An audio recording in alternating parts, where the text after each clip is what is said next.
Hi viewers, welcome back അർച്ചന world. ഇന്ന് ഞാൻ വന്നിരിക്കുന്നത് നിങ്ങളുടെ പേഴ്സിൻ്റെ കറണ്ട് ഫീലിങ്ങും അവരുടെ നെക്സ്റ്റ് ആക്ഷൻ എന്താണെന്ന് നോക്കാനാണ്. കറണ്ട് ഫീലിംഗ് നോക്കുമ്പോൾ മനസ്സിലാക്കാൻ സാധിക്കുന്നത് നിങ്ങളുടെ പേഴ്സൺ ഒരു സിറ്റുവേഷനിലും ട്രാപ്പഡ് അല്ല. അവർ ഒരു തീരുമാനം എടുത്തു കഴിഞ്ഞു എങ്ങനെയാണ് ഈ ഒരു സിറ്റുവേഷനെ സോൾവ് ആക്കണം എന്നുള്ള. ഇവിടെ കുറേ നാളായിട്ട് നിങ്ങളുടെ പേഴ്സൺ ഭയങ്കരമായിട്ട് ഡിപ്രഷനിലും ഡിസ്റ്റർബിലുമായിരുന്നു. കാരണം ഏത് വഴിയിൽ പോകണം, ഏത് വഴി ചൂസ് ചെയ്യണം, ആരെ വിട്ട് കളയണം, ആരുടെ കൂടെ പോകണം, അങ്ങനെയൊക്കെയുള്ള ഒരു മൈൻഡിൽ ആയിരുന്നു ഇവർ. പക്ഷേ ഇപ്പോൾ ഇവർക്ക് ഒരു ക്ലാരിറ്റി കിട്ടിക്കഴിഞ്ഞു. ഇവിടെ ഇത്രയും കാലം അച്ഛനും അമ്മയും പേടിച്ച്, അല്ലെങ്കിൽ സ്വന്തം വൈഫിനെ പേടിച്ച്, അല്ലെങ്കിൽ ഹസ്ബൻഡിനെ പേടിച്ച് ഇവർ ട്രാപ്പ്ഡ് സിറ്റുവേഷൻ അനുഭവിച്ചു. അതായത് എനിക്ക് ഒരു ഡിസിഷൻ എടുക്കുവാൻ സാധിക്കുന്നില്ല, എൻ്റെ അച്ഛനും അമ്മയും വിട്ടു പോകാൻ, ഞാൻ മറ്റൊരാളുടെ അടുത്ത് പോയാൽ അവരെ ആര് സംരക്ഷിക്കുക, അവർക്ക് ആരുണ്ട് എന്നൊക്കെ ചിന്തിക്കും. അല്ല എങ്കിൽ ഇവർക്ക് ഇഷ്ടമില്ലാത്ത മാരേജ് ലൈഫിൽ ഇവർ ഇങ്ങനെ കടിച്ചു പിടിച്ച് നിൽക്കുന്നു, ഇവർക്കൊരു ആക്ഷൻ എടുക്കുവാൻ സാധിക്കുന്നില്ല. അങ്ങനെയൊക്കെ ഉള്ള സിറ്റുവേഷനിൽ നിങ്ങൾ ചിലപ്പോൾ ഇവരുമായിട്ടുള്ള ആ ഒരു ബന്ധത്തിൽ എല്ലാ ഹോപ്പും വിട്ടുകളഞ്ഞു. ഇനി ഒരു ബന്ധത്തിൽ ഒരു പ്രതീക്ഷയും വയ്ക്കുന്നില്ല, ഞാൻ എല്ലാം അവസാനിച്ചു എന്ന് നിങ്ങൾ വിചാരിക്കുന്നുണ്ടെങ്കിൽ അങ്ങനെയുള്ള പ്രതീക്ഷകൾ തകർത്തുകൊണ്ട് നിങ്ങളുടെ പേഴ്സൺ നിങ്ങളുടെ അടുത്തേക്ക് തിരികെ വരുന്നതായിട്ടുള്ള ആ ഒരു എനർജി കാണാൻ സാധിക്കുന്നു. അത് നിങ്ങൾക്ക് വേണ്ടി ആക്ഷൻ എടുക്കുന്ന രീതിയിലുള്ള ആ ഒരു എനർജി ഇവിടെ കാണാൻ സാധിക്കുന്നു. ഇനി നിങ്ങളുടെ മേലാണ് ഡിസിഷൻ എടുക്കേണ്ട ആ ഒരു അധികാരം. അതായത് നിങ്ങൾ അക്സെപ്റ്റ് ചെയ്യാൻ തയ്യാറാണോ ഇവരെ? അതായത് ഇവർ ഇപ്പോൾ എല്ലാം ഉപേക്ഷിച്ച് നിങ്ങളുടെ അടുത്തേക്ക് വരുന്നു. അപ്പോൾ നിങ്ങളാണ് ഇനി ആക്ഷൻ എടുക്കേണ്ടത്. ചില ആൾക്കാരുടെ പേഴ്സൺ ചിലപ്പോൾ നിങ്ങളോട് പറഞ്ഞിട്ടുണ്ടാകും, അതായത് എനിക്ക് ഫാമിലി കാരണം നിങ്ങളെ മാരേജ് ചെയ്യുവാൻ സാധിക്കത്തില്ല എന്ന് പറഞ്ഞ് നിങ്ങളിൽ നിന്ന് ബാക്ക്വേർഡ് ചെയ്ത് കാണും. പക്ഷെ അങ്ങനെയുള്ളവർ പോലും തിരികെ നിങ്ങളുടെ അടുത്തേക്ക് വന്നിട്ട് നിങ്ങളെ മാരേജ് ചെയ്യുവാൻ തയ്യാറാണ് എന്ന് പറയും. അപ്പോഴാണ് നിങ്ങൾക്ക് ഒരു ആക്ഷൻ എടുക്കേണ്ട അവസ്ഥ വരുന്നത്. ഇവിടെ ചില ആൾക്കാരുടെ പേഴ്സൺ മാരേജ് വരെ ചെയ്ത് കഴിഞ്ഞു. അതായത് ഫാമിലിയുടെ ആ ഒരു ഇഷ്ടപ്രകാരം ഇവർ നിങ്ങളെ ഉപേക്ഷിച്ച് മാരേജ് ചെയ്തു. പക്ഷേ ഇപ്പോൾ ഇവർക്ക് റിയലൈസേഷൻ ഉണ്ടാവുകയാണ്, എനിക്ക് ഈ ഒരു വ്യക്തിയുമായിട്ട് ജീവിക്കുവാൻ സാധിക്കുന്നില്ല, എൻ്റെ പ്രണയത്തിൻ്റെ അടുത്ത് എനിക്ക് പോകണം, അവർക്ക് വേണ്ടി ആക്ഷൻ എടുക്കണം. അങ്ങനെ ഒരു റിയലൈസേഷൻ വരെ ഉണ്ടായിട്ടുള്ളതായിട്ടാണ് ഇവിടെ കാണാൻ സാധിക്കുന്നത്. ഇവിടെ നിങ്ങളുടെ പേഴ്സൺ ഏത് സിറ്റുവേഷനിലാണോ സ്റ്റക്കായിട്ടിരുന്നത് ആ സിറ്റുവേഷനിൽ നിന്ന് മൂവ് ഓൺ ചെയ്യാൻ ശ്രമിക്കുന്നതായിട്ടുള്ള ആ ഒരു എനർജിയാണ് കാണാൻ സാധിക്കുന്നത്. എന്തുകൊണ്ടാണ് മൂവ് ഓൺ ചെയ്യണമെന്ന് വെച്ചാൽ ഇവർ വളരെയധികം അപ്സെറ്റാണ്, ഇവർക്ക് പറ്റുന്നില്ല ആ ഒരു ബന്ധത്തിൽ തുടരാൻ.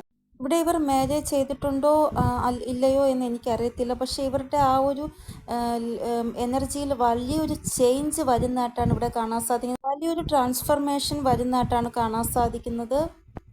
ഇവിടെ ഇവർ എന്താണോ മാനിഫെസ്റ്റേഷൻ ചെയ്യുന്നത് അതാണ് ക്രിയേറ്റ് ആകാൻ പോകുന്നത് എന്നാണ് ഇവിടെ കാണാൻ സാധിക്കുന്നത്. ഇവിടെ മെസ്സേജ് വരുവാൻ പോവുകയാണ്. നിങ്ങളുടെ പേഴ്സൻ്റെ യൂണിയൻ്റെ ആ ഒരു വൈബ്രേഷനാണ് കാണാൻ സാധിക്കുന്നത്. ഇവരുടെ ഭാഗത്തു നിന്ന് ഒരു ആക്ഷൻ എടുക്കുവാൻ പോവുകയാണ് ഇവർ. ഇവിടെ ഇവർ എല്ലാ മാനിപ്പുലേഷനിൽ നിന്നും പുറത്തു വരുന്നതായിട്ടാണ് കാണാൻ സാധിക്കുന്നത്. അതായത് മാനിപ്പുലേഷൻ എന്ന് പറയുമ്പോൾ തേർഡ് പാർട്ടി ആയിരിക്കാം, തേർഡ് പാർട്ടിയിൽ നിന്ന് പുറത്തു വരുന്നതായിട്ടാണ് കാണാൻ സാധിക്കുന്നത്. ഇവർ വളരെയധികം സഫറിങ്ങിലാണ്. ഇവർക്കറിയാം ഇവർ തെറ്റാണ് ചെയ്തത് എന്ന്. ആ ഒരു തെറ്റിൽ റിയലൈസേഷൻ ഉണ്ട്. ഇനി ഇവർക്ക് എല്ലാ കാര്യങ്ങളും സോൾവ് ആക്കണം എന്നുള്ള ചിന്തയാണ്. അതായത് നിങ്ങളെ ഉപേക്ഷിച്ചിട്ട് പോയവരാരൊക്കെയാണോ അവരെല്ലാം തിരികെ വരുന്നതായിട്ടാണ് കാണാൻ സാധിക്കുന്നത്. നിങ്ങളുടെ ലൈഫിലേക്ക് അവരുടെ ഭാഗത്തുനിന്ന് മെസ്സേജോ കോളോ വരുന്നതായിട്ടാണ് കാണാൻ സാധിക്കുന്നത്. ഇവിടെ ഇവരുടെ ആഗ്രഹങ്ങൾ എന്താണോ അത് നേടിയെടുക്കുവാനുള്ള ആ ഒരു ശക്തി ഇവരുടെ ഉള്ളിൽ ഉള്ളതായിട്ടാണ് ഇപ്പോൾ കാണാൻ സാധിക്കുന്നത്. അതായത് എനിക്ക് എന്താണോ ഇഷ്ടം അത് ഞാൻ ഇനി ചെയ്യും എന്നുള്ള ആ ഒരു തോട്ട്സ്.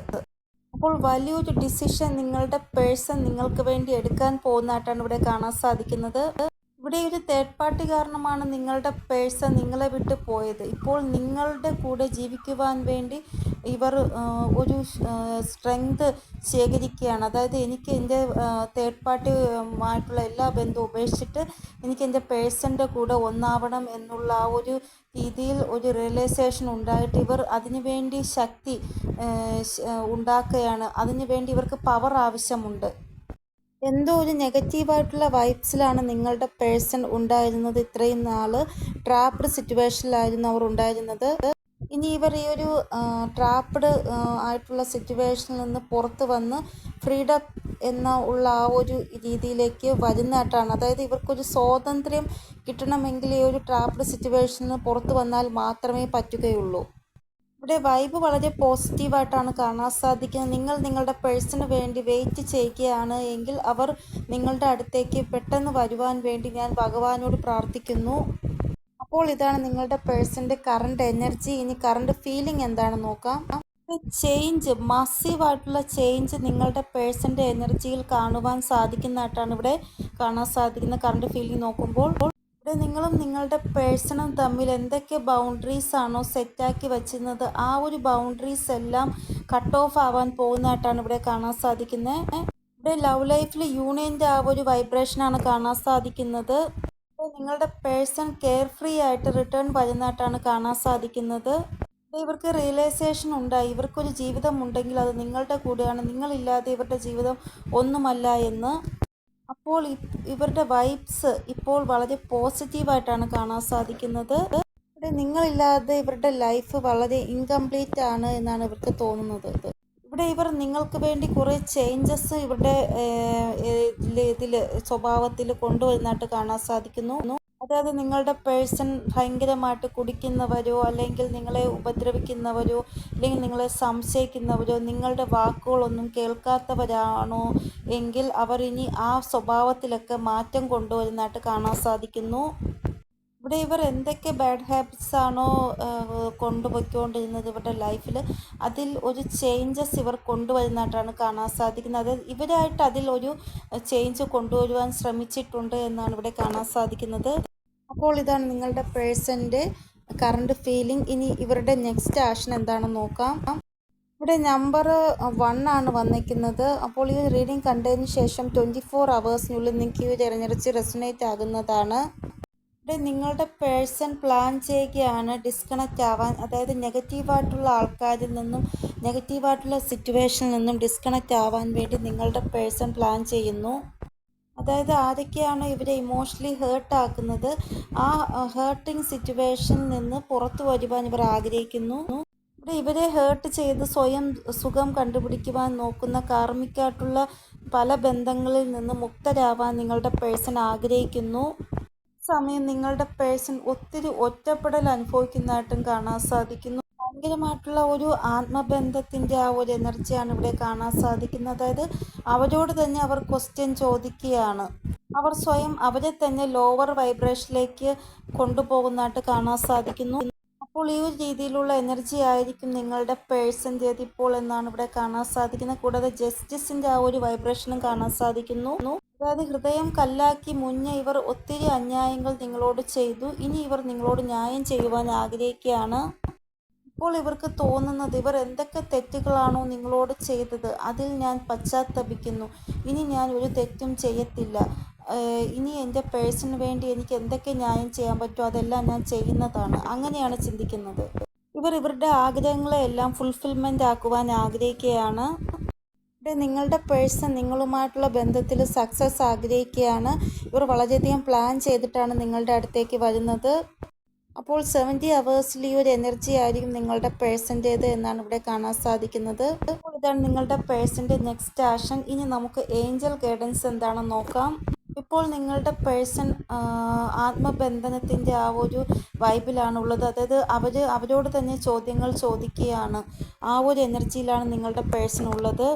ഇവിടെ സോൾ സെർച്ചിങ്ങിൻ്റെ ആ ഒരു എനർജിയാണ് ഏഞ്ചൽസ് പറയുന്നത്. ഇവിടെ നിങ്ങളോ നിങ്ങളുടെ പേഴ്സണോ എക്സ്പ്രസ് ചെയ്യുവാൻ മറന്നിട്ടുണ്ടാകും. ഇവിടെ നിങ്ങൾ ഒത്തിരി ദുഃഖം സഹിച്ചു, അത് കാരണം നിങ്ങൾ എക്സ്പ്രസ് ചെയ്യുന്നത് പോലും വിട്ടുകളഞ്ഞു. അപ്പോൾ ഏഞ്ചൽസ് നിങ്ങളോട് പറയുന്നത് നിങ്ങൾ നിങ്ങളെ തന്നെ ഫ്രീ ആക്കുവാനാണ്. അതായത് എന്തൊക്കെ ദേഷ്യമാണോ ആരോടൊക്കെയാണോ ഉള്ളത് അതെല്ലാം പുറത്ത് കളയൂ, ഉള്ളതെല്ലാം പുറത്ത് കളയൂ, അതൊന്നും വച്ചുകൊണ്ടിരിക്കരുത്. നിങ്ങളെ തന്നെ നിങ്ങൾ ഫ്രീ ആക്കുക. നിങ്ങൾ ഒരിക്കലും നിങ്ങളുടെ ഇമോഷൻസിനെ ഹൈഡാക്കി വെക്കരുത്. അങ്ങനെ ഹൈഡാക്കി വെക്കുമ്പോൾ അത് തന്നെ ഒരു അസുഖമായി മാറുന്നു. അതുകൊണ്ട് എന്തൊക്കെ ഇമോഷൻസ് ആണോ ഉള്ളത് അത് പുറത്ത് കാണിക്കുക. അതായത് ആരുമില്ലാതെ നിങ്ങൾക്ക് വേണമെങ്കിൽ ദൈവത്തിനോട് പറയാം, അല്ലെങ്കിൽ യൂണിവേഴ്സിനോട് പറയാം, ചെടികളോട് സംസാരിക്കാം, മൃഗങ്ങളോട് സംസാരിക്കാം. അതുകൊണ്ട് നമ്മുടെ ഇമോഷൻസ് നമ്മൾ ഒരിക്കലും ഹൈഡാക്കി വെക്കരുത്, അത് പുറത്ത് കളയുക. നിങ്ങൾക്ക് എത്രത്തോളം കാര്യങ്ങളെല്ലാം ലെറ്റ് ഗോ ചെയ്യുവാൻ പറ്റുമോ അത്രത്തോളം നിങ്ങൾ ലെറ്റ് ഗോ ചെയ്യുവാനാണ് ഏഞ്ചൽസ് പറയുന്നത്. നിങ്ങൾ എത്രത്തോളം നിങ്ങളുടെ സോളിനെ ഫ്രീ ആക്കി വെക്കുമോ അത്രത്തോളം നിങ്ങൾക്ക് നല്ലതാണ്. ഇവിടെ നിങ്ങൾക്ക് നിങ്ങളുടെ പവറിനെ കൂടുതലായിട്ട് കൊണ്ടുവരണമെന്ന് ആഗ്രഹമുണ്ട് എങ്കിൽ ഓം എന്ന് പറയുന്ന ആ ഒരു അക്ഷരം നിങ്ങൾ ഉച്ചരിക്കേണ്ടതാണ്. എത്രത്തോളം നിങ്ങൾ ഓം എന്ന വാക്ക് ഉച്ചരിക്കുമോ അത്രത്തോളം നിങ്ങൾക്ക് ശ്രദ്ധ കേന്ദ്രീകരിക്കുവാൻ സാധിക്കുകയും നിങ്ങളുടെ ഉള്ളിലെ ശക്തികളെ നിങ്ങൾക്ക് പുറത്ത് കൊണ്ടുവരുവാൻ സാധിക്കുകയും ചെയ്യുന്നതാണ്.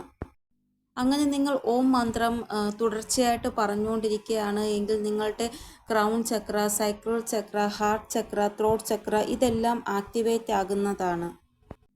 അപ്പോൾ ഇതാണ് ഇന്നത്തെ റീഡിംഗ്. നിങ്ങൾക്ക് എന്തെങ്കിലും ഗൈഡൻസ് കിട്ടിക്കാണുമെന്ന് വിചാരിക്കുന്നു എൻ്റെ റീഡിങ്ങിലൂടെ. ഇനിയൊരു പുതിയ റീഡിങ്ങുമായി വരുന്നത് വരെ എല്ലാവർക്കും ബൈ. ഓം നമഃ ശിവായ. Thank you so much.